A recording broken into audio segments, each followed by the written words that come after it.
చెప్పాలంటే దేవుడు ఏమనుకుంటున్నాడో అదే మనం అనుకోవటం. దేవుడు ఏమనుకుంటున్నాడో అందుకే ప్రవక్త మాట ఉంది, విశ్వాసం అంటే దేవుడు చేయబోయే కార్యాలు ముందుగా నీకు తెలిసిపోవటం, నీ హృదయానికి తెలిసిపోవటం. కాబట్టి దేవుడు ఏమనుకుంటున్నాడో అది మన హృదయంలో మనం అనుకోవటమే ప్రత్యక్షత. అయితే ఎలాగ తెలిసిద్ది ఆయన అనుకునేది మనకి అంటే, ఈ ప్రత్యక్షతకి మరి ఈ ప్రత్యక్షతకి కారణం ఏంటి అంటే, ప్రత్యక్షత మనం పొందాలి అంటే దానికి కారణం ఏంటి? ఒక వ్యక్తికి ప్రత్యక్షత ఉందంటే దానికి కారణం ఏంటి అంటే, ఆ ప్రత్యక్షత కేవలము థియోఫనీ. వింటున్నారా? ఏంటది? థియోఫనీ, వాక్య శరీరం. ఈ వాక్య శరీరమునే ఆత్మ శరీరం అంటారు. ఈ వాక్య శరీరాన్ని ఆత్మ శరీరము. కాబట్టి ఆ ఆత్మ శరీరము, కొన్ని పదాలు ప్రవక్త చక్కగా వాడతాడు. అది చూడగలిగే కన్నులు మనకు ఉండాలి.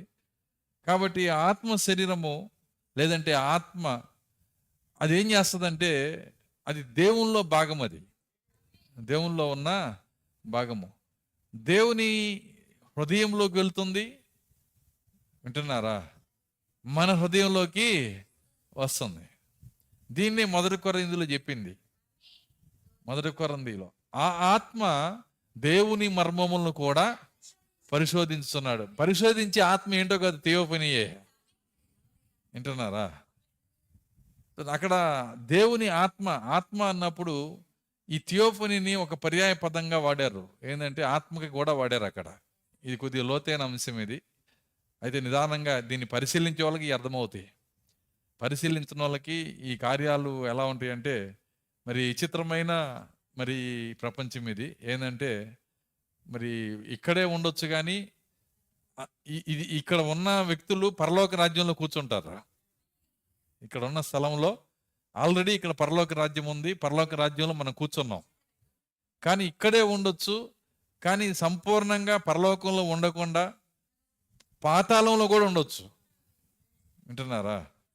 ఒకే స్థలంలో పరలోకం ఉంది, ఒకే స్థలంలో పాతాళం ఉంది, లోకం ఉంది. 3 లోకాలు ఇక్కడే ఉన్నాయి ప్రవక్త అంటున్నాడు.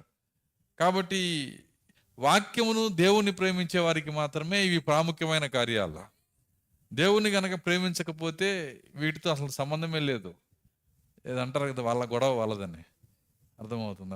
వాళ్ళు ఎలా ఉంటారంటే, మనం కదిలిచ్చినా వాళ్ళ లైఫ్లో వాళ్ళ జీవితంలో ఎలా ఉంటారంటే వాళ్ళ గొడవ వాళ్ళదే. కానీ ఇక్కడ ఏం జరుగుతుంది, ఏం మాట్లాడుతున్నాడు దేవుడు, వాక్యం ఏంటి, వాక్యంలో ఉన్న కార్యాలు ఏంటి, ఎవరు పట్టించుకోరు.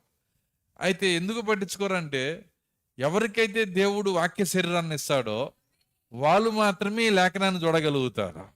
అందరూ దాన్ని చూడలేరు, అందరూ దాన్ని ప్రేమించలేరు. అందుకే విశ్వాసము లేకుండా, విశ్వాసము అన్నప్పుడు నేను అనేక సార్లు చెప్పాను, అది థియోఫనీ అని. అది 6వ ఇంద్రియం అని చెప్పాను. విశ్వాసం అంటే 6వ ఇంద్రియం, థియోఫనీ. ఆ థియోఫనీ లేకుండా దేవునికి ఇష్టలై ఉండుట అసాధ్యము. ఎందుకంటే ఆ థియోఫనీ ఏం చేస్తుందంటే, ఆ ఆత్మ ఏం చేస్తుందంటే, దేవుని హృదయంలో ఉన్న కార్యాలను తీసుకొచ్చి మన హృదయంలో పెడతాడు ఆయన. అందుకే ఎందుకు దావీదు హృదయానుసారుడు అయ్యాడు? అక్కడున్న ప్రజలలో, దావీదు జీవిస్తున్న కాలంలో, దావీదు నివసిస్తున్న కాలంలో అక్కడున్న ప్రజల్లో మరి చాలా, అంటే వేళ్ల మీద లెక్క పెట్టగలిగిన వాళ్ళు కూడా ఉండరు అసలు. అంటే ఒక చేతి వేళ్ళు అని చెప్పుకోవాలా. అట్లాంటి థియోఫనీ కలిగిన వాళ్ళలో ఈయన ప్రథముడు అయిన. అందుకే బైబిల్లో ఆయన ఏమని రాశాడంటే, ఆయన అంటున్నాడు, ఒక మాట అంటున్నాడు. ఏమంటున్నాడంటే, నీ యందు భయభక్తులు గలవారికి ఇచ్చే స్వాస్థ్యం నువ్వు నాకు ఇచ్చావు అంటున్నాడు ఆయన. స్వాస్థ్యం అంటే